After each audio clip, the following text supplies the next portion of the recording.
ce choix des éléments colorés, c'est pas un choix absolu, sauf pour les cinéastes qui sont en studio. C'est clair que dans Chantons sous la pluie, tout ce qui est dans le film a été choisi par lui, le décorateur, etc. C'est-à-dire qu'il n'y a pas une couleur qui lui échappe, tout est complètement construit. Là, pour le coup, la part de choix des couleurs du cinéaste est à peu près totale, même si c'est évidemment impossible. C'est évident qu'aucun réalisateur ne peut tout choisir. Tout le monde a besoin d'aide, enfin, ou de propositions, disons, venant de la part du décorateur, enfin, des gens comme ça. Alors, pour aller vite, le monde est en couleur. Le monde est en couleur, la rue est en couleur, les habits des gens sont en couleur. Donc on peut faire un choix. Oui, ah oui, ça vous m'entendiez pas, c'est ça? Vous vouliez dire quelque chose? Non, j'aurais dû m'habiller en rouge. Vous avez raison. En tout cas, le monde est coloré. Ça veut dire que si on met une caméra dans la rue et qu'on filme, il y a de la couleur. Et cette couleur, elle est totalement non organisée, ou alors si elle est organisée, c'est par le social. C'est-à-dire qu'aujourd'hui, par exemple, toutes les voitures, il n'y a plus de voitures en couleur. Alors que dans les années 70, il y avait beaucoup de voitures en couleur. Aujourd'hui, c'est la tristesse totale. Enfin, il y a du gris, du machin et tout. La couleur a disparu de la plupart des voitures, sauf évidemment les très belles voitures, les Ferrari jaunes, mais il n'y en a pas tant que ça. Donc ça veut dire que même si on croit qu'on filme le réel, on filme pas que le réel. On filme déjà des choses qui sont structurées par l'économie et par le social. Et les vêtements aussi. C'est-à-dire que selon les modes, la couleur des gens dans la rue, sur le trottoir, n'est pas la même. Donc, en tout cas, bon, il y a cette couleur qui existe et avec laquelle, de toute façon, il faut un peu faire. De toute façon, les cinéastes sont obligés de faire un tout petit peu avec, mais là, ce qui est très important, c'est est-ce qu'on est riche ou pas? Enfin, est-ce qu'on a le temps et les moyens ou pas? Si on n'a pas le temps et les moyens, les interventions sur la couleur sont forcément minimales. C'est-à-dire, on peut choisir un cadre où on ne verra pas je ne sais pas, certaines couleurs de magasins, etc. Mais en gros, c'est assez minimal. C'est juste un choix par sélection, au cadre ou comme ça, par soustraction, j'ai envie de dire. Donc, la couleur, il y a toujours un choix de toute façon, même chez les mauvais cinéastes. Enfin, il y a quand même toujours un moment où le cinéaste dit « je ne veux pas le panneau rouge là, je ne veux pas cadrer le panneau rouge », mais c'est minimum vital, hein, disons, de penser de la couleur pour les cinéastes qui ne font que ça. Donc de l'autre côté, j'en ai parlé, il y a la couleur qu'on décide arbitrairement, mais le plus souvent, la plupart des films sont entre les deux. C'est-à-dire la couleur est mi-choisie, mi-donnée. Et il y a des cinéastes qui ont été très bons avec ça, qui ont fait un vrai... Je pense à Jacques Demy. Quand Jacques Demy tourne dans les rues à Rochefort, il prend Rochefort. C'est pas tourné en studio, il prend Rochefort. Et en même temps, quand il fait un plan, un angle de rue, il dit « elle ne me plaît pas cette façade, on va la repeindre en jaune ». Et du coup, il repeint un peu directement à même le réel, mais avec très peu de moyens. Hein. C'était des pots de peinture, hein. C'était des assistants qui avaient des échelles et qui mettaient la peinture.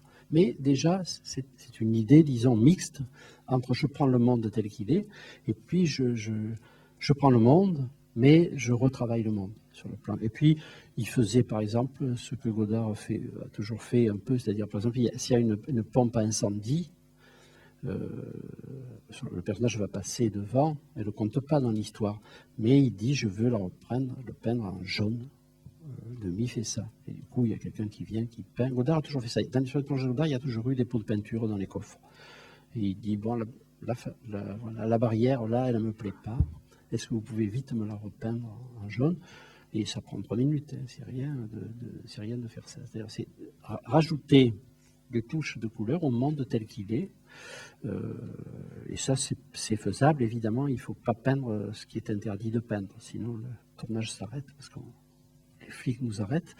Mais Demy, par exemple, évidemment, il avait toutes les autorisations possibles pour repeindre tout ce qu'il voulait repeindre dans Rochefort. Et bon, l'histoire est très célèbre, un peu trop, c'est-à-dire qu'Antonioni repeignait même la nature.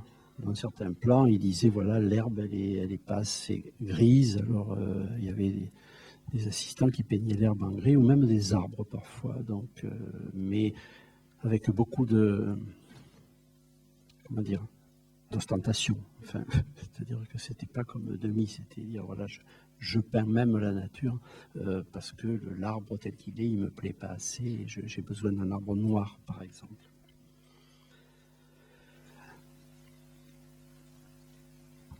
Alors, quels sont à quel niveau un cinéaste peut choisir les couleurs qui sont dans son film? Bon, il y en a un qui est évident, c'est les vêtements.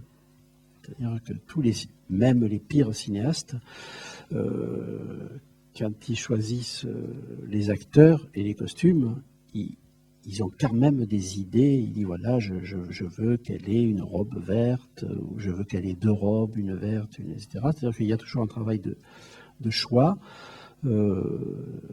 parce que les vêtements, ça se voit beaucoup dans les films. C'est-à-dire que c'est une chose qui va, même si c'est pas consciemment, qui frappe beaucoup les spectateurs, parce qu'en plus le vêtement, souvent, le spectateur l'associe à un personnage. Ça devient une sorte d'emblème, enfin, du personnage. Il y a par exemple dans Benda Bilili le chanteur qui a un gilet qui est moitié rouge et moitié une autre couleur. Et il le garde pendant tout le film, mais c'est son indice, c'est-à-dire qu'on le reconnaît. Et en plus, il aurait eu un gilet que rouge, ça ne marcherait pas, ou un gilet que noir. C'est la bizarrerie même du fait que c'est une diagonale. Et il y a du rouge et une autre couleur, qui fait que dès qu'on le voit, même si sa tête n'a rien de remarquable par rapport aux autres, on sait que c'est celui qui a le vêtement comme ça. Donc c'est un indice qui le rend visible. Alors, dans le cas du film, je ne sais pas si c'était son gilet, ou bien si le cinéaste lui a dit, bon, tu as un truc, j'aimerais mieux que tu aies celui-là, et ça coûte rien, hein, je veux dire, oui. D'accord. J'éteins le micro, ou on éteint le micro pour voir si ça marche.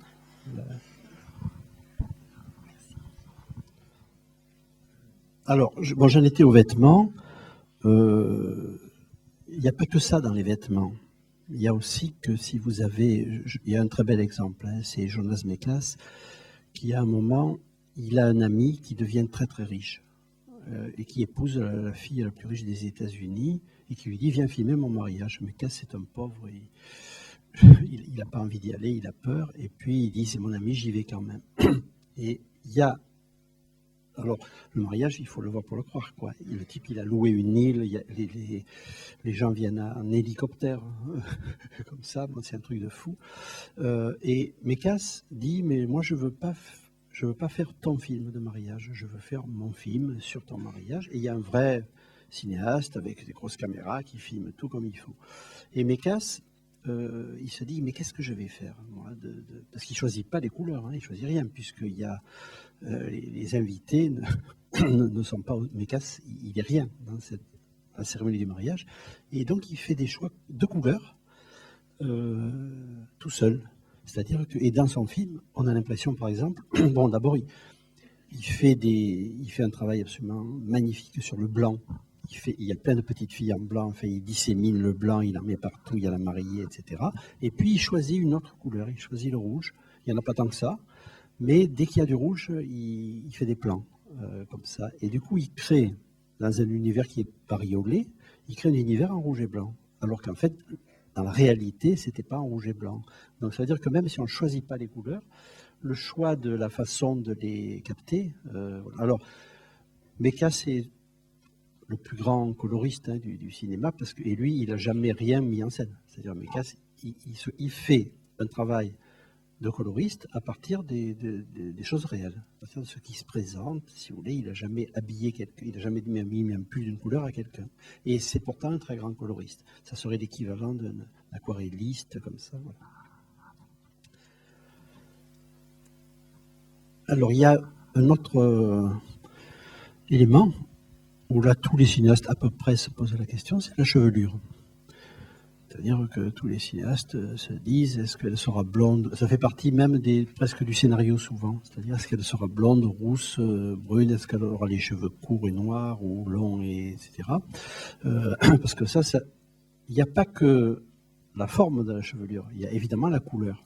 Et il y a, bon, Catherine Deneuve, vous le savez, elle est devenue, à un moment donné, il y a eu une image d'elle avec un blond très très particulier que coloriste lui avait inventé, et c'est le blond de Deneuve. Donc quand elle arrive dans un film, elle a déjà le blond de Deneuve, le cinéaste il ne peut pas changer. Il dit, si c'est Deneuve, je suis obligé de prendre le blond de Deneuve. Il y a tous les cas dans l'histoire du cinéma, mais c'est sérieux, hein, des cinéastes qui ont dit à une actrice, je veux changer la couleur voilà, dans le film, je veux que tu sois rousse, et puis ça provoque des démissions, etc.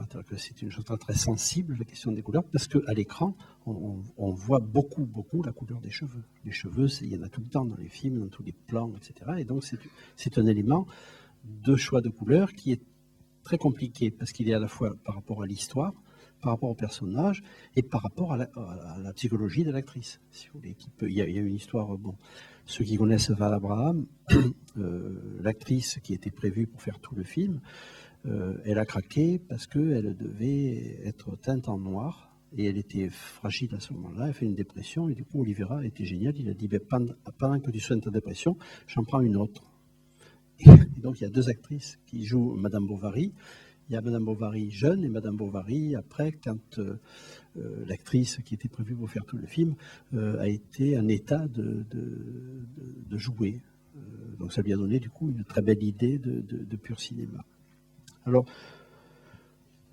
et au cinéma, sur la question des chevelures de femmes, il y a évidemment il y a des contraintes. Enfin, en gros, il y a quand même toujours dans les scénarios la distinction entre la blonde et la brune, hein, qui traverse toute l'histoire du cinéma et qui est quelque chose d'absolument fondamental, et la rousse comme un cas de figure toujours un peu spécial, comme ça. Donc ça structure même les scénarios.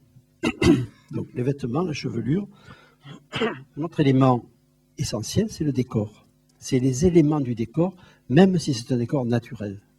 Si vous voulez, quand Romer tournait toujours dans des petits apparts qu'on lui prêtait, etc. Mais quand il arrivait dans l'appart, malgré tout, il disait, bon, là, ça me gêne, le verre de ce meuble me gêne, on va un peu le maquiller, on va mettre des choses devant, etc. C'est-à-dire que même dans les films tournés en décor naturel, il y a toujours des interventions liées à la couleur. Alors, selon les moyens du cinéaste, les moyens financiers, ça peut être très important ou bien ça peut être juste des petites touches, si vous voulez. Mais la couleur, même le cinéaste le plus pauvre, il peut agir sur la couleur. Parce que, par exemple, je ne sais pas s'il y a un vase de fleurs sur la table, il peut quand même dire, je veux des fleurs blanches ou je veux des fleurs rouges. Et des fois, ça suffit. Enfin, des fois, 3 petites touches comme ça de petits objets pas chers choisis modifient, si vous voulez, la scène ou la perception du film. Donc, par contre, il y a des cinéastes pour qui le décor, je ne parle pas des cinéastes qui refont le décor, je parle des cinéastes qui tournent un décor moitié naturel comme ça, qui changent quand même beaucoup les couleurs. Et puis, il y a tous les trucs habituels au cinéma, c'est-à-dire bon, tout ça est bien triste, je vais mettre un tableau qui m'amènera à la couleur, la touche de couleur que je veux. Et alors, je parle un peu de Romer parce que c'est un cas génial hein, sur ça. Romer, vous savez, ne touchez pas. Enfin, Romer était quelqu'un qui, à part les films en studio, mais il en a fait qu'un réellement, Romer, il cherchait un décor qui lui convenait et qui lui semblait juste par rapport à ses personnages. Et on se dit, et pourtant, enfin Romer faisait un truc, il y a un très bel entretien avec lui où il parle de ça. Il dit, chaque fois que je commence un film, je me dis quelle va être la palette du film. qu'est-ce que j'ai envie que ce film soit, comme en gros les couleurs dominantes. Et cette palette, je vais la montrer. Et dans les films de Rohmer, il y a toujours un tableau, une reproduction, hein, je ne sais pas, qui peut être Matisse, par exemple, dans Pauline à la plage. C'est-à-dire dans la chambre de Pauline, il y a un très beau Matisse, très coloré, etc. Et il dit, voilà, ça c'est mon guide. Dans ce film-là, je vais favoriser, quand je peux, les couleurs de ce tableau. Et ça veut dire qu'il y a... Et ça marche, hein, c'est-à-dire que alors que Rohmer est considéré comme quelqu'un qui est un non-intervenant, qui est un réaliste enfin, sur les décors. En fait, non, il choisissait beaucoup de choses. Il s'explique sur et il explique des détails sur film par film, hein, sur ça, sur comment, même si ça se voit pas, il pensait la couleur vraiment. Et ça va plus loin, c'est que Rohmer dit quand j'écrivais un scénario, Rohmer écrivait sur des cahiers.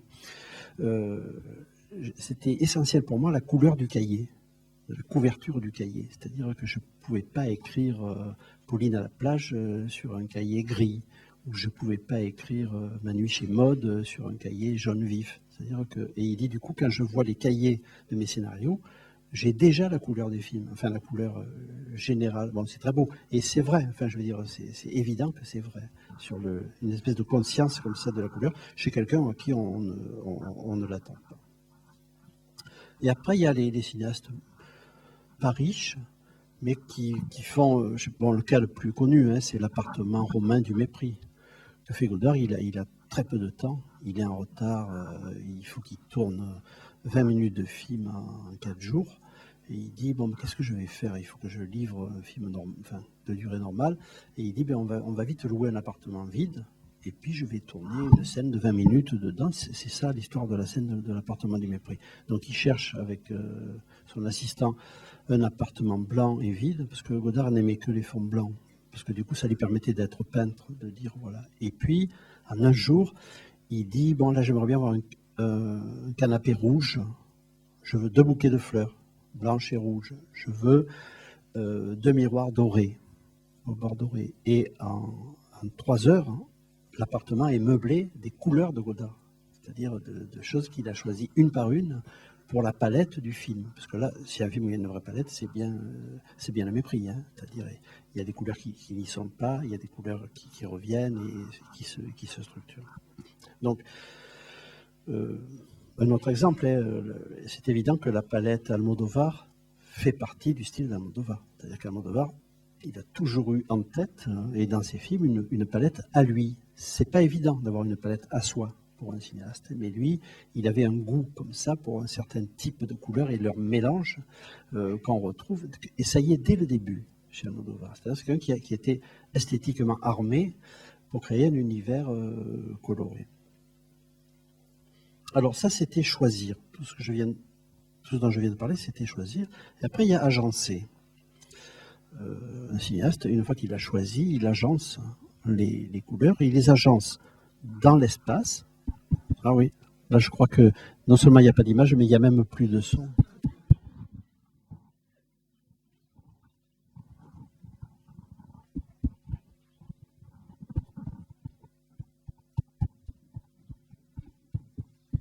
Ça y est, c'est revenu?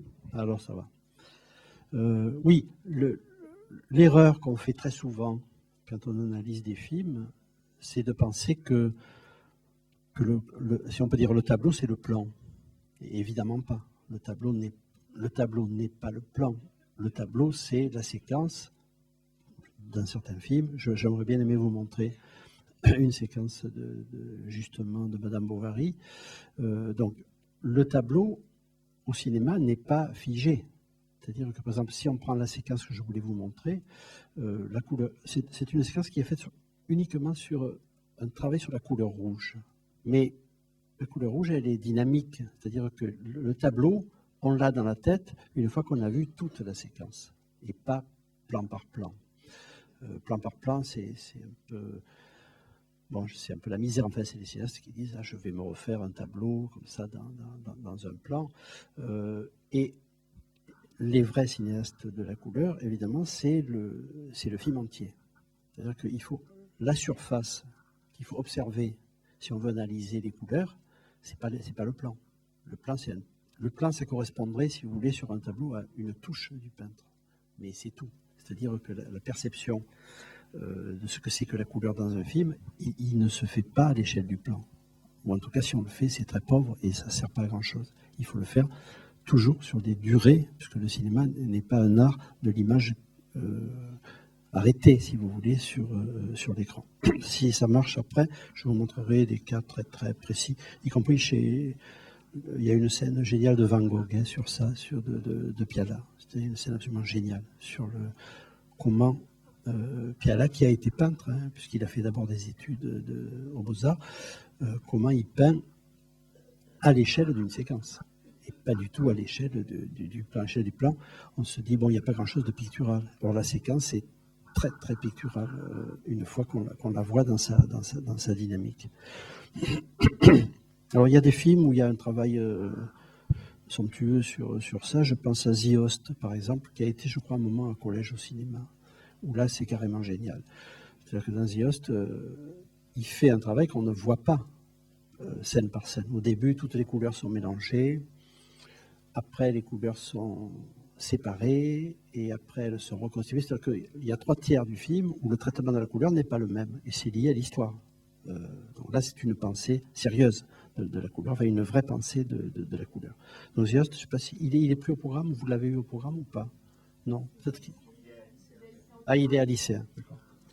Donc, il y a un cas magnifique, qui est un cas absolument magnifique de travail sur la couleur. Bon, ça, c'est l'agencement, c'est le geste le plus important. Une fois que c'est choisi, c'est le geste le plus important. C'est-à-dire comment un cinéaste agence les couleurs qu'il a choisies.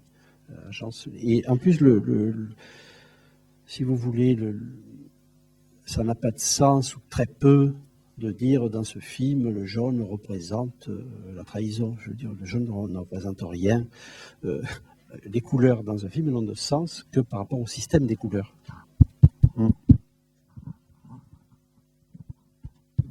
Oui, la valeur ou le sens d'une couleur n'est lisible que par rapport aux autres couleurs.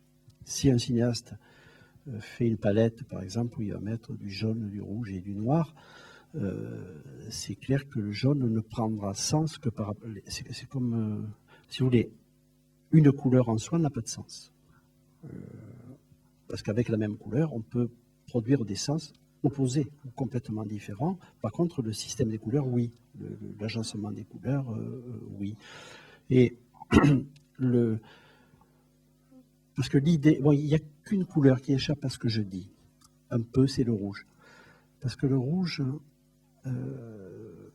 dès qu'il y a du rouge dans un plan, dans une séquence, le rouge sort de l'écran, si vous voulez. Le rouge, c'est une couleur qui n'est pas sur le même plan que les autres. Et le rouge, bon, c'est lié à la physique de l'œil et tout ça, est quand même une couleur très très chaude. Et du coup, parfois on peut dire, bon, j'ai horreur de ça, mais... Oui, parfois on peut dire, bon, j'ai horreur quand les critiques disent ça, mais voilà, le rouge c'est la passion, je sais pas quoi, le rouge ça peut être aussi la mort, ça peut être aussi... En tout cas, c'est clair que dans le rouge, il y a des caractéristiques un peu psychologiques qui ne sont pas dans les autres couleurs. Le jaune, c'est rien, je veux dire, le marron, c'est rien. Le rouge, oui, il y a un tout petit peu de choses qu'on peut assigner, disons, à la couleur rouge. En tout cas, pensez à ça tout le temps. Si vous voulez travailler sur la couleur dans un film, il faut en étudier un tout petit peu le système. Par exemple, là, dans le film le plus travaillé, c'est This is England, où là, il y a un vrai beau travail sur la couleur.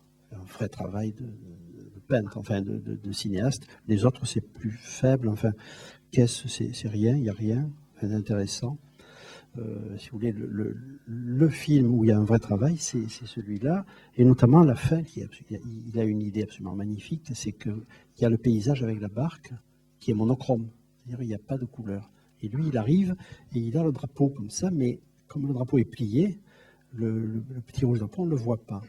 Et puis il arrive sur la barque et là, il déploie le drapeau, et là, le cinéaste fait un plan plein pot sur le drapeau. Et d'un seul coup, ce paysage qui était monochrome et gris devient du rouge pur. Bon, c'est magnifique, enfin, c'est magnifique, mais c'est pas que l'idée il va avoir un drapeau rouge. C'est comment il le filme. Il le filme d'abord en plan très large, il y a 0 couleur, et après, de 0 couleur, on va passer à un envahissement du rouge sur l'écran. Donc là, c'est clair que là, il y a un vrai travail dans This is England, il y a aussi un vrai travail sur figure-fond. Et des choses très très belles. Il y a un plan, un travelling comme ça, c'est mauvais sang de Carax, hein, c'est-à-dire la figure se déplace devant un fond qui bouche l'écran et qui y ait des rayures comme ça de couleurs. Donc lui, et y compris sur les maquillages, c'est-à-dire dans la scène là de la Défense où ils sont tous ensemble, c'est magnifique sur les maquillages. Et du coup, il fait un fond noir, comme ça on voit beaucoup mieux les visages et les maquillages. Bon, c'est de loin le plus intéressant. Alors, Bendal et Lily, c'est plus difficile. Il y a un travail sur la couleur, mais qui est moins conscient peut-être, enfin je ne sais pas, mais il y a un vrai travail sur la couleur. C'est les deux sur lesquels on peut faire du travail sur la couleur. Hein. Qu'est-ce, non. Enfin, on peut toujours faire travail sur la couleur, mais en 2 phrases, on a tout dit, donc c'est pas passionnant. Voilà. Et le plus fort, c'est This is England. Alors, oui, je veux dire par là que si vous voulez travailler sur la couleur de This is England, par exemple, il y a tout. C'est-à-dire, il y a la couleur comme caractérisation du personnage, il y a les bretelles, rouge qui fait qu'il n'est jamais habillé comme les autres, hein, et que ces petits traits des bretelles font qu'immédiatement on sait que c'est lui, on le repère, il n'en change jamais en plus, comme ça. Et il y a des scènes, alors il est vraiment très fort, hein, où chaque personnage a un fond coloré différent quand ils sont à l'intérieur. C'est-à-dire, il y en a un qui a un fond noir, il y en a un qui a un fond gris, il y en a un qui a un fond... C'est-à-dire que les figures, alors que normalement dans un film où il n'y a pas une pensée de la couleur, le fond, c'est le fond. Je veux dire que soit il est homogène, soit il n'est pas, mais il n'y a pas une pensée comment je pense dans une séquence où il y a plusieurs personnages, un fond différent, coloré différent pour chaque personnage. Donc là, c'est costaud. Hein. Enfin, je trouve que ce film-là est assez costaud. Alors, une fois qu'on a choisi, agencé les couleurs, reste la question essentielle, c'est comment je filme la couleur. Et là, bon, premier principe, la couleur en soi n'existe pas. C'est-à-dire que le même pull vert, au long d'un film, il peut apparaître noir, il peut apparaître vert clair, il peut apparaître vert très très foncé. C'est-à-dire que le film permet de comprendre ça, que la couleur n'existe pas. La couleur n'existe que par rapport à la lumière qui touche l'objet, qui nous revient, et qui revient à la caméra. Et il y a des variations. Il y a des films où même, à un moment, quand on ne reconnaît pas la couleur. Parce qu'on se dit, je sais qu'elle avait un habit vert pétant, et là, elle a un habit vert presque noir. Or, c'est le même habit, si vous voulez. La couleur n'existe que par rapport à la lumière qui la frappe. Les objets n'ont pas de couleur. Enfin, disons, la couleur n'est pas attachée à l'objet. Jamais. On ne voit que la couleur produite dans notre œil et dans notre cerveau par la façon dont la lumière nous est renvoyée par cet objet. Donc évidemment, la nature et l'attaque de cette lumière est absolument essentielle. Je prends des exemples absolument évidents et banals. Vous faites un plan sur la place, là, c'est évident que d'un point de vue coloré, ça n'aura aucun rapport si vous la faites un jour de soleil à midi ou si vous la faites un jour où le soleil il y a du brouillard, ou bien si vous faites un jour de soleil, mais le soir quand le soleil tombe. C'est-à-dire toutes les couleurs n'ont plus rien à voir. Hein. La couleur change complètement. Ça veut dire que même si on n'a rien, le choix du moment de la lumière naturelle où on fait un plan, c'est un très très grand choix de couleur. Assez fondamental. Alors il y a des films très très forts sur ça. Je prends un exemple, c'est Ponette de Doyon. Dans Ponette, il a fait un choix très radical, c'est-à-dire il a dit voilà, je ne tournerai dehors que dans l'heure où le soleil a basculé derrière l'horizon, mais il y a encore de la lumière. Et ça donne au plan extérieur de Ponette une espèce de couleur chaude, enfin comme ça, magnifique, hein, enveloppante qui n'a rien à voir avec ce qu'aurait été le film s'il avait fait des plans pour des raisons d'économie et de plan de travail, s'il avait fait les plans à n'importe quelle heure du jour sous prétexte qu'il fallait tourner, si vous voulez. Donc ça posait... Pourtant lui, ça l'arrangeait parce que comme les petites filles, tout ça, devaient dormir et aller à l'école, enfin, du coup, elles faisaient la sieste, après ils installaient un peu le plan et ils tournaient au moment où le soleil basculait. Donc c'était double bénéfice. Hein, mais c'est clair que les choix comme ça, il y a un film de Jean-Daniel Paulet aussi qui est fait sur une île que après le coucher du soleil. Donc c'est des choix radicaux, hein, c'est des choix qui coûtent cher. Il faut être très riche ou très pauvre pour pouvoir faire ça. Soit on est très riche et dans la journée on ne travaille pas et on travaille 2 heures, soit on est très pauvre et on a tout le temps. Parce que les pauvres ont le temps de filmer quand ils veulent, aux heures qu'ils veulent, etc. Donc le cinéma du milieu ne peut pas faire ça. Le cinéma du milieu un cinéaste du milieu ne peut pas dire bon, le plan de travail, je vais le caler sur les heures de la journée. Et le producteur arrête le film avant même qu'il soit commencé. Donc voilà, c'est des choix un peu radicaux mais difficiles à faire. Et par exemple, une évidence, c'est que les couleurs n'existent pas, c'est que le matin et le soir, on voit les formes, mais on ne voit pas les couleurs. Il y a des plans. Alors il y en a des assez beaux dans les films là par rapport à ça, hein, des moments où la couleur disparaît, notamment dans les répétitions du film africain, où il y a des moments où il n'y a plus de couleur parce qu'il a éclairé que des morceaux. Et du coup, même les habits qu'on pouvait croire colorés ne sont plus du tout colorés, si vous voulez. C'est pas, parce que c'est évidemment pas l'habit qui fait la couleur à l'intérieur du plan. Et j'adore ça parce que quand ils vont jouer à Belfort, le public belfortain, il n'y a pas de couleur. Alors qu'en Afrique, quand ils jouent, il y a toutes les couleurs dans la rue, etc. Mais là, c'est un fait réel. C'est-à-dire que les gens de Belfort ne s'habillent pas en couleur, même quand ils vont à un concert. Et on voit du coup le plan du concert comme ça, il n'a rien à voir avec les plans de concert qu'on a vus avant en Afrique. Voilà, et puis il y a un très beau plan hein, dans ce film, c'est quand ils vont à Oslo, il y a un plan du paysage vu depuis le train, et c'est noir et blanc. Mais c'est noir et blanc avec une pellicule couleur, c'est-à-dire que comme il n'y a que la neige et les arbres, quand le plan arrive, on se dit tiens, il a fait un plan noir et blanc. Or non, c'est juste que la réalité du paysage vu de la fin du train est une réalité noire et blanche.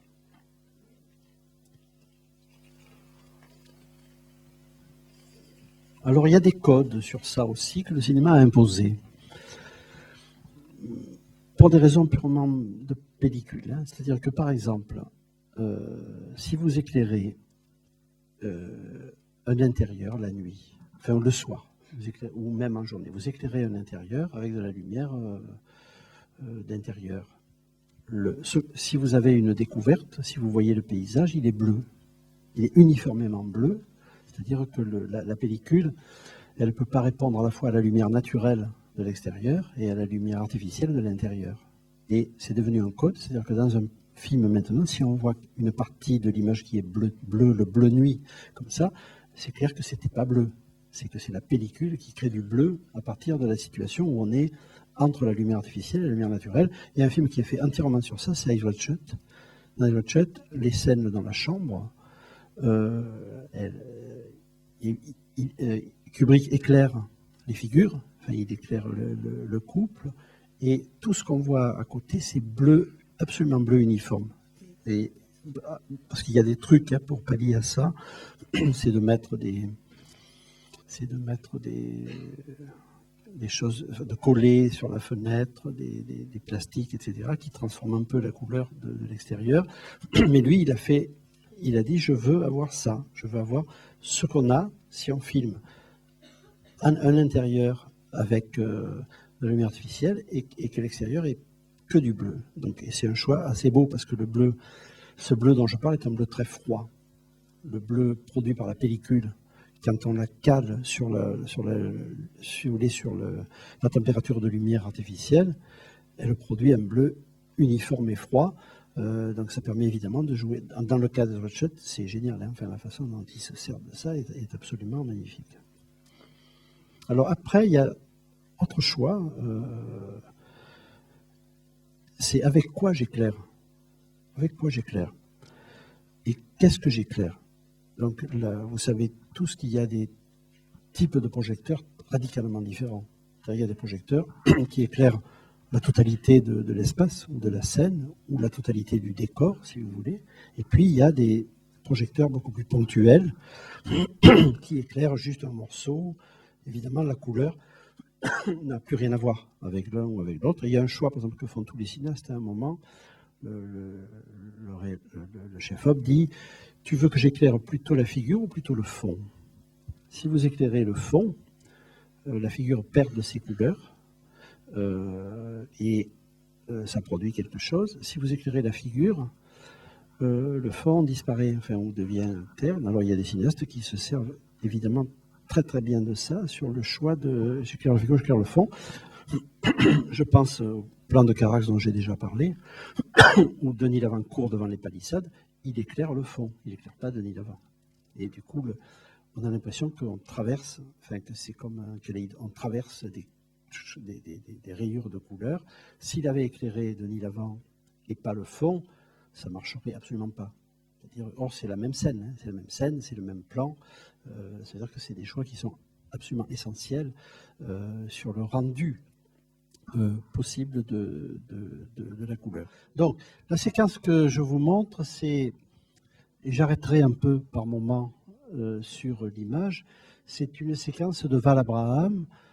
Pour ceux qui ne connaîtraient pas Val Abraham, c'est un film de Manuel de Oliveira et c'est une adaptation de Madame Bovary. Mais si vous voulez, ce qu'a fait Oliveira, il avait une amie écrivain et il lui a dit écris un livre, écris un roman portugais qui serait une Madame Bovary portugaise. Elle a écrit le roman. Et lui, à partir du roman, il a pris voilà, il est parti de ça pour faire son film. Pour moi, c'est le plus grand film d'Oliveira, et c'est un des très, très, très grands films, disons, des 30 dernières années. Hein. C'est un film absolument somptueux. Alors, la séquence qu'on va voir, c'est le moment où c'est la première visite de Bovary à la maison d'Emma et de son père. Donc, Bovary, comme il se doit, est médecin. Et il vient rendre visite au père d'Emma. Donc c'est la première fois dans le film où on voit Emma. C'est l'arrivée d'Emma. Et là, si j'ai le temps, après je vous montrerai le fleuve parce que c'est la même idée mais autrement. Donc Oliveira se dit, la séquence, je vais en faire un travail de peinture. Mais la séquence, c'est-à-dire qu'il va commencer, vous allez voir, c'est somptueux, il va commencer par poser des toutes petites touches de rouge à peine visibles avec des fleurs. Pour voir ça, il a fait mettre des bouquets de fleurs.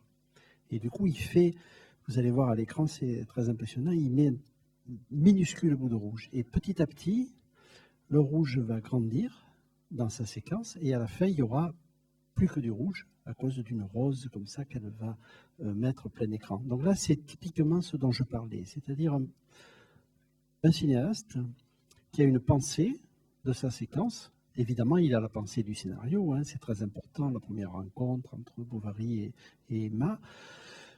Et en même temps, il se dit, voilà, je vais traiter cette scène en faisant une petite aventure du rouge. Et le tableau, bon là c'est une évidence absolue, le tableau c'est la séquence.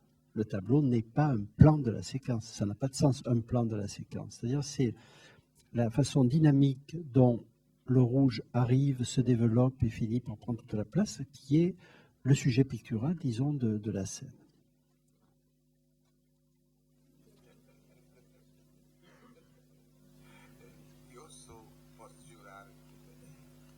Attendez, j'ai un problème.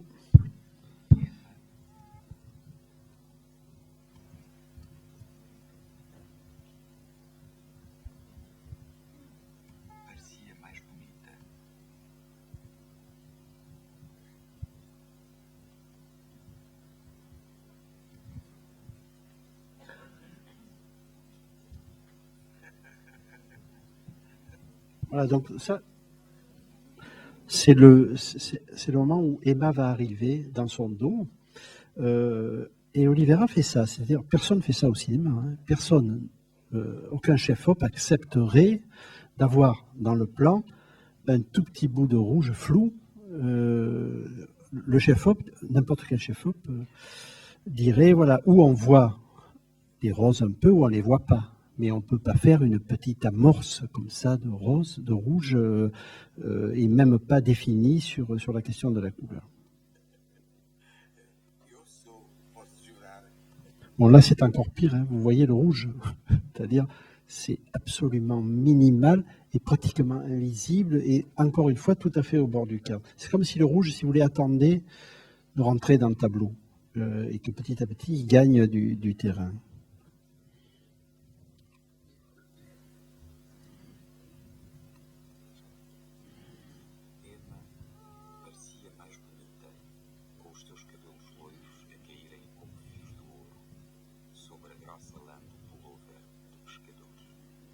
Alors, ça a été le drame du film, c'est ce qu'on vient de voir. C'est-à-dire que la romancière avait écrit « Ses cheveux noirs tombaient sur son pull vert comme une tache d'encre ». Et Oliveira, il voulait absolument ça. Donc, il dit à Léonore Silveira « Tu te teins en noir ». Et elle n'a pas supporté. C'est pas parce que c'est pas à cause, évidemment, elle n'était pas caractérielle, hein, c'est qu'elle était très mal à ce moment-là. Et l'idée de changer d'identité de tableau, elle a craqué vraiment. Elle s'est retrouvée en psychiatrie, pratiquement. Et du coup, l'histoire est très très belle. Il cherche très vite une autre actrice. Il a l'idée, tant pis, je commence le film sans toi. Quand tu seras prête, on fera la deuxième partie. Et il trouve cette actrice, à peu près inconnue, et elle n'a pas les cheveux noirs. Tout le monde et du coup, tout ça ne servait à rien d'une certaine façon, puisque du coup, il change la phrase. Et la phrase n'a aucun intérêt. Alors que l'idée, c'était l'idée visuelle de la tache d'encre sur le pull vert blanc. Et du coup, il y met cet horrible pull vert où il y a quand même du rouge comme ça, un tout petit peu diffus sur le fameux pull vert blanc. Alors, il y a le chat qui évidemment amène du noir. On verra après qu'à la fin, il fera un plan qu'avec le chat sur du truc comme ça, c'est-à-dire l'idée que le chat, c'est un petit bout de couleur qui bouge. Qu'on peut mettre dans le plan, qu'on peut enlever, etc. C'est de la couleur qui bouge dans le plan.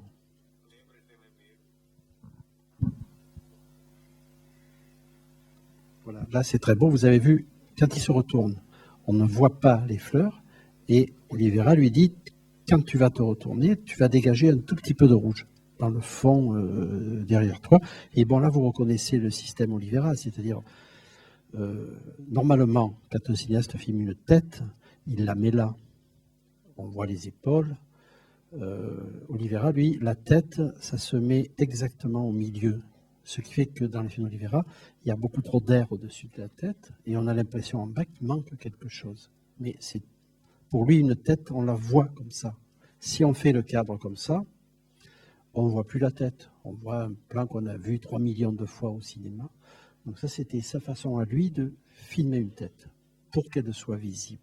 Et il le fait beaucoup, beaucoup. Hein. C'est pas juste un plan comme ça. Voilà, alors elle-même, elle a un tout petit peu de rouge qui sort du pull vert. Comme ça, comme si elle avait quelque chose dessous de rouge. Ça, évidemment, c'est la même chose que les roses qui apparaissent par tout petits morceaux en bas du cadre. C'est la même idée visuelle.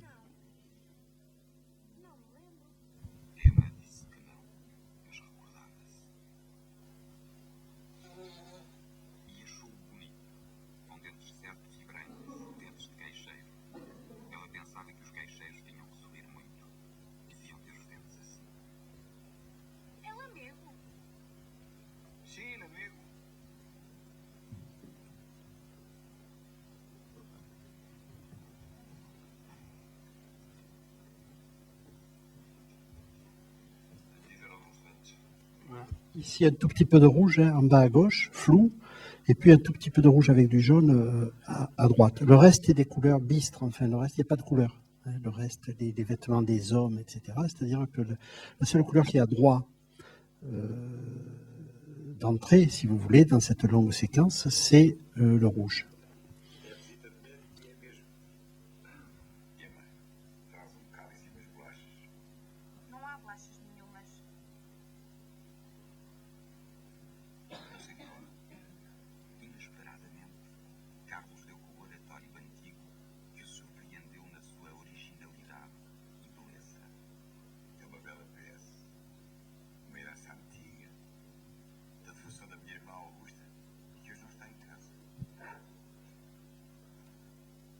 Voilà donc changement complet on est à l'extérieur sur le chien qui voit ressortir Bovary, et vous allez voir là, il y a un truc absolument formidable sur un chat blanc qui devient de la pure peinture. C'est-à-dire que, je montre le plan, on verra après.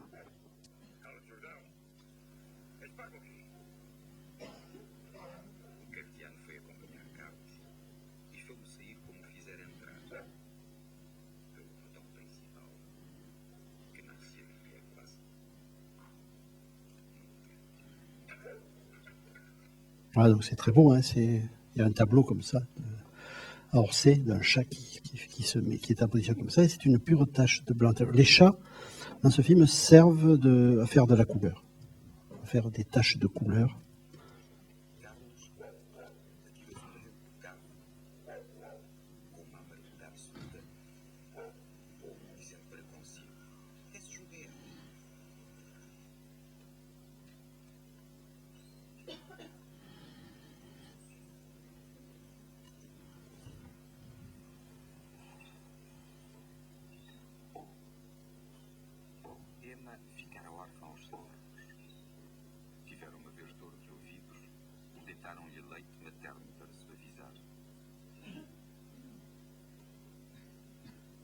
Voilà, donc là, on commence le rouge commence à gagner du terrain, mais il va en gagner encore plus.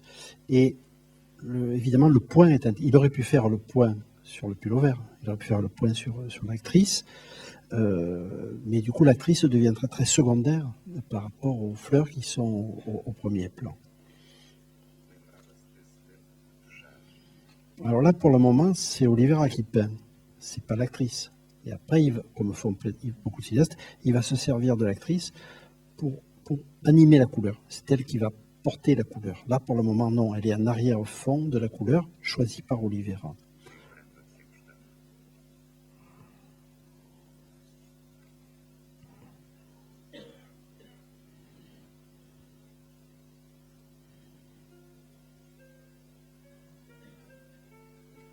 Donc là, il rejoue avec le rouge en bas et le rouge en haut, et elle est au milieu.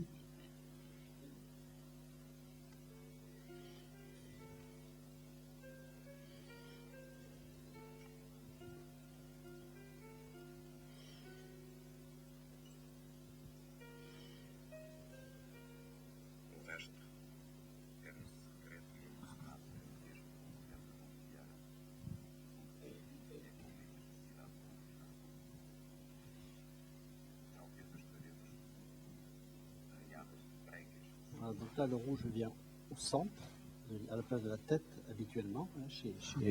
Oui, le rouge vient au centre exact du plan. Le reste est sombre, le fond est flou et sombre, et il y a la couleur de la peau et du pull, et c'est tout. La fleur est à la place qu'aime Olivera, c'est-à-dire à la place des têtes.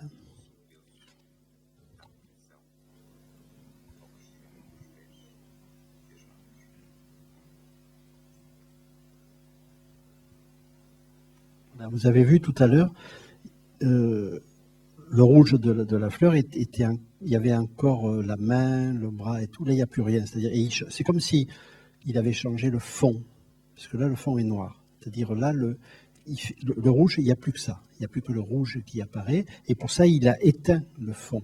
Je suppose que dans le plan d'avant, il y avait un peu d'éclairage, si vous voulez, sur le reste.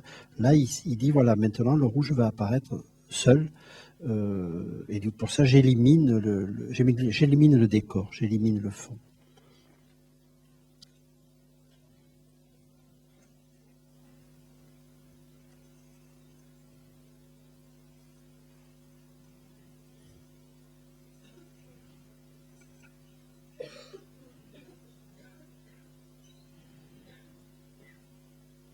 Voilà, et là, après le rouge, arrive ce petit plan qui sert à rien, où il n'y a plus de couleur. La seule chose qui reste, c'est les petites pattes blanches du chat sur un fond absolument neutre, absolument sans couleur. Ça aussi, c'est un travail de peintre, c'est-à-dire après, quand le rouge a occupé le milieu de l'écran, il fait quelque chose qui est très très différent du point de vue pictural, mais qui pour lui s'accorde.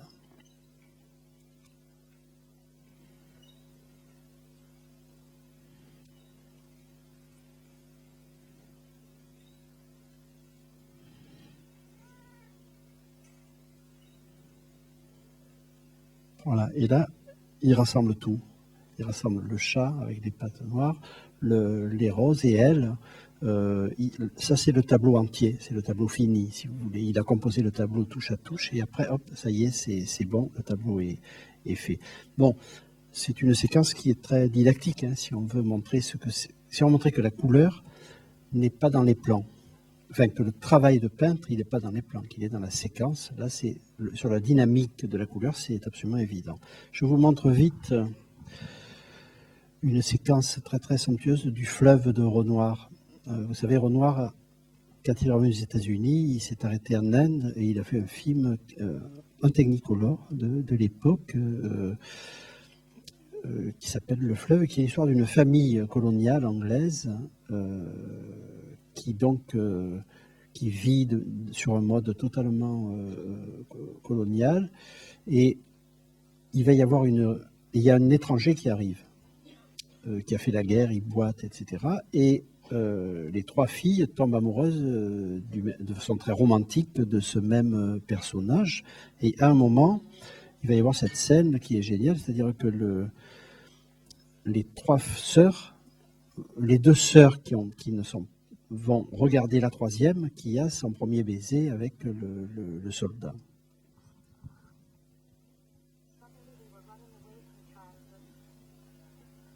Donc ça, c'est la toute jeune. Ça, c'est la toute jeune fille, c'est la plus jeune, et elle a une robe bleue un peu enfantine. Là, et alors, la séquence est très belle parce que le fond est très homogène. Le fond, c'est la jungle, enfin, c'est ces arbres et tout. Il n'y a aucune autre couleur. Ça veut dire que les seules couleurs qu'on va rentrer dans cette séquence, c'est celles des trois filles.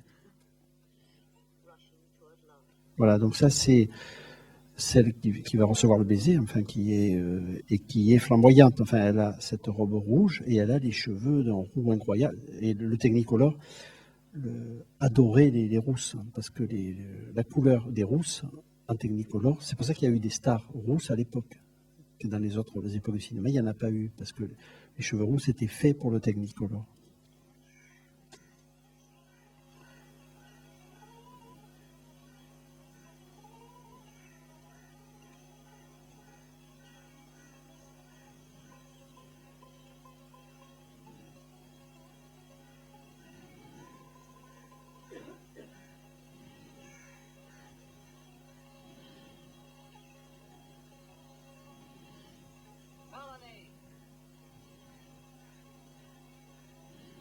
Donc là, zut, j'arrive plus à arrêter.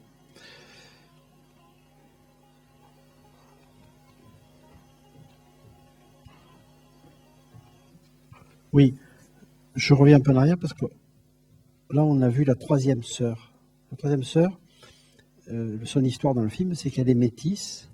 Sa mère était indienne et son père est un Européen, un colon. Et c'est le moment dans le film où elle vient de choisir de redevenir indienne. Et du coup, elle a une robe rouge, mais qui n'est pas le même rouge que celle de la sœur flamboyante. C'est-à-dire qu'elle a une robe rouge qui relève de la tradition indienne. Et c'est pas le même rouge et surtout, c'est pas la même forme. C'est-à-dire que l'amoureuse a une robe et un rouge hollywoodien, et elle a le même rouge parce qu'elle est aussi très passionnée, mais c'est un rouge plus éteint. En fait, c'est le rouge des habits indiens. Je reviens un tout petit peu en arrière.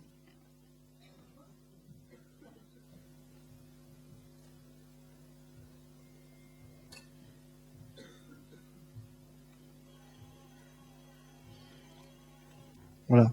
Donc, et là, ce liseré jaune devant, et c'est une robe ample. C'est une robe indienne, enfin, presque indienne.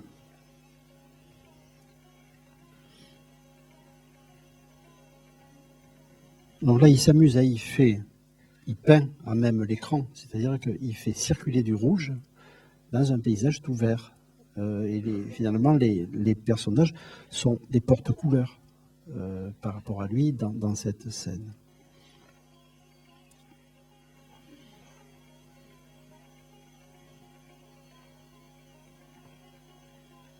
Voilà, donc là on voit bien, et elle a du jaune aussi, hein, puisque c'est les deux couleurs de l'Inde, et puis elle a le galon là, un peu jaune doré. C'est-à-dire que son rouge à elle n'est pas occidental. Et puis elle a les cheveux, contrairement à la sœur rousse qui a les cheveux déployés, elle a les cheveux très très serrés et noirs.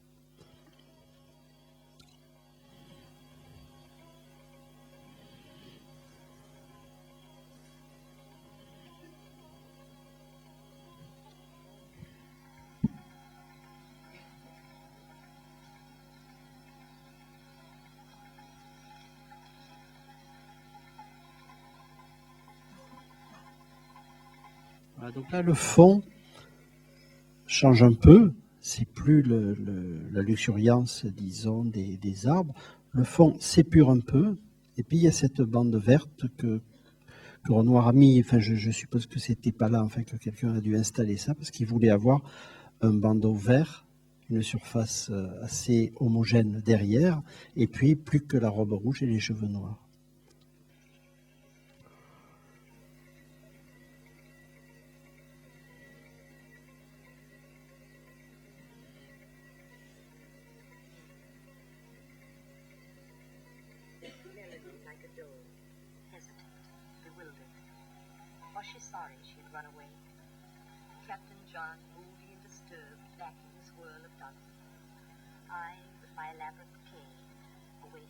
Parce que la voix off, c'est la toute jeune fille.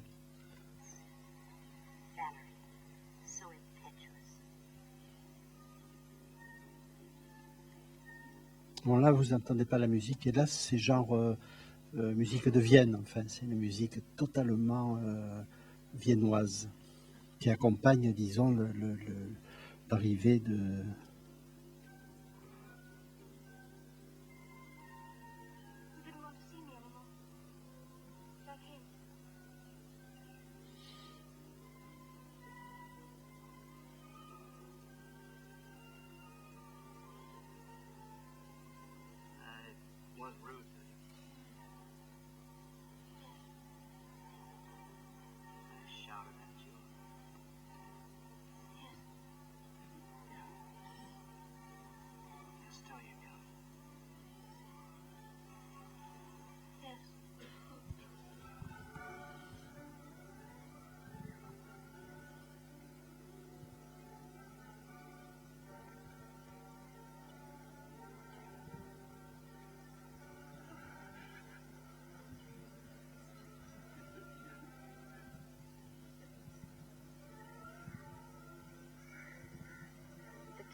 Et là, jusqu'à présent, les couleurs des robes étaient séparées dans des plans. Il n'y avait aucun plan. On a vu l'homme avec celle qui est en rouge, mais on n'a jamais vu un seul plan où il y aurait eu le rassemblement des couleurs différentes. Et là, comme elles sont toutes les deux voyeuses et jalouses, il les met ensemble et d'un seul coup, il fait ce rapprochement entre le rouge et le bleu qui était impensable dans le reste de la séquence.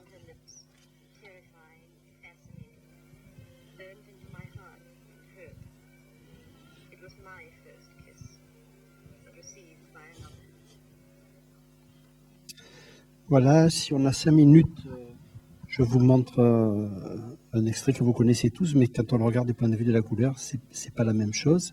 C'est dans Vertigo, c'est la première fois où il la rencontre. Bon, là, sur le génie coloriste de Hitchcock, c'est assez clair.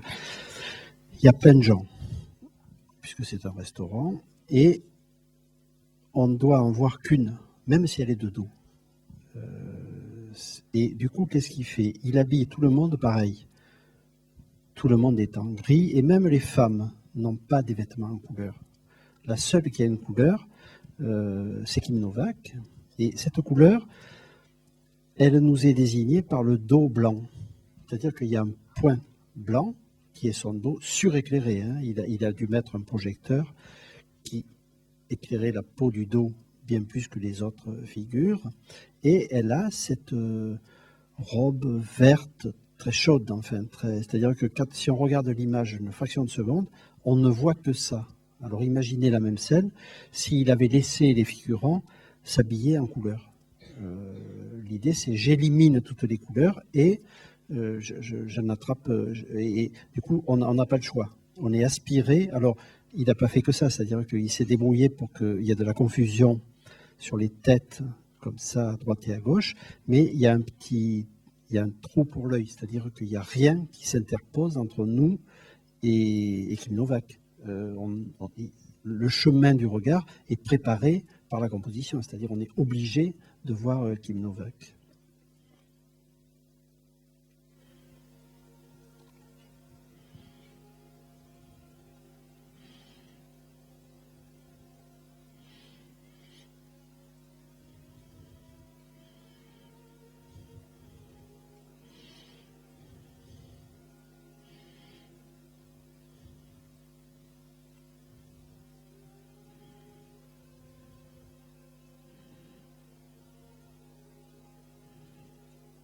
Voilà, dans l'autre axe, c'est pareil. Dans l'axe de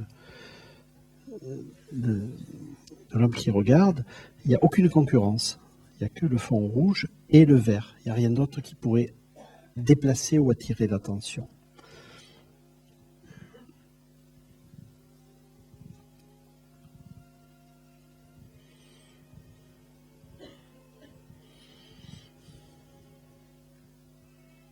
Bon, et là, vous allez voir ce qu'il fait, qui est un truc de fou absolu. C'est-à-dire que quand elle va être en profil de médaille, il va changer la couleur du fond. Dans le plan, vous allez voir le rouge qui va s'éclairer, comme si si vous voulez, la tapisserie du fond vibrait par rapport au coup de foudre. C'est-à-dire qu'il modifie une chose qui est infaisable au cinéma, il modifie la couleur du fond en cours de plan.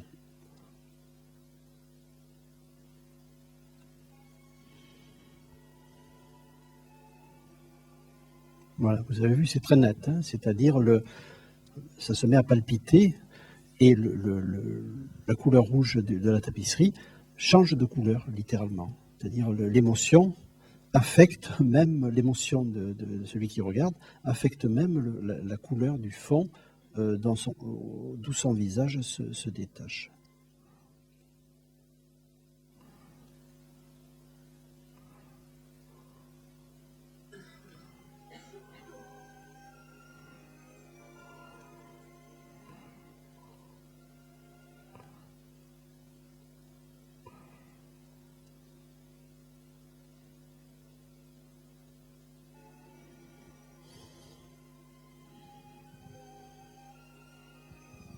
Non, j'ai raté, c'était pas cette fois, c'était juste quand elle arrive où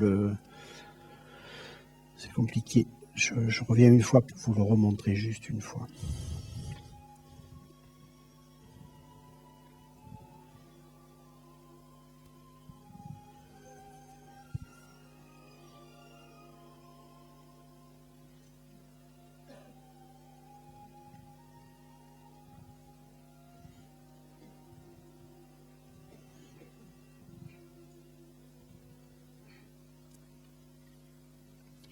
Bon, évidemment, on ne le voit pas. Je veux dire, quand Hitchcock prend cette décision de changer la couleur du fond dans le plan, on ne le voit pas, mais on le ressent. C'est-à-dire que l'idée que de ce coup, il y a quelque chose de chaud, quelque chose qui change et que tout est affecté par le coup de foudre, évidemment, on le reçoit. On ne le voit pas, mais c'est pareil, on le reçoit complètement.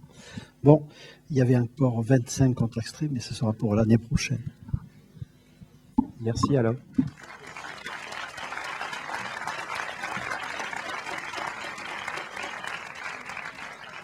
Est-ce que vous voulez prendre quelques remarques ou questions, Alain? Est-ce que je donne la parole à la... Oui. Est-ce qu'il y aurait des questions, des remarques, des prolongements? J'en ai eu quelques-unes pendant la longue pause. Mais...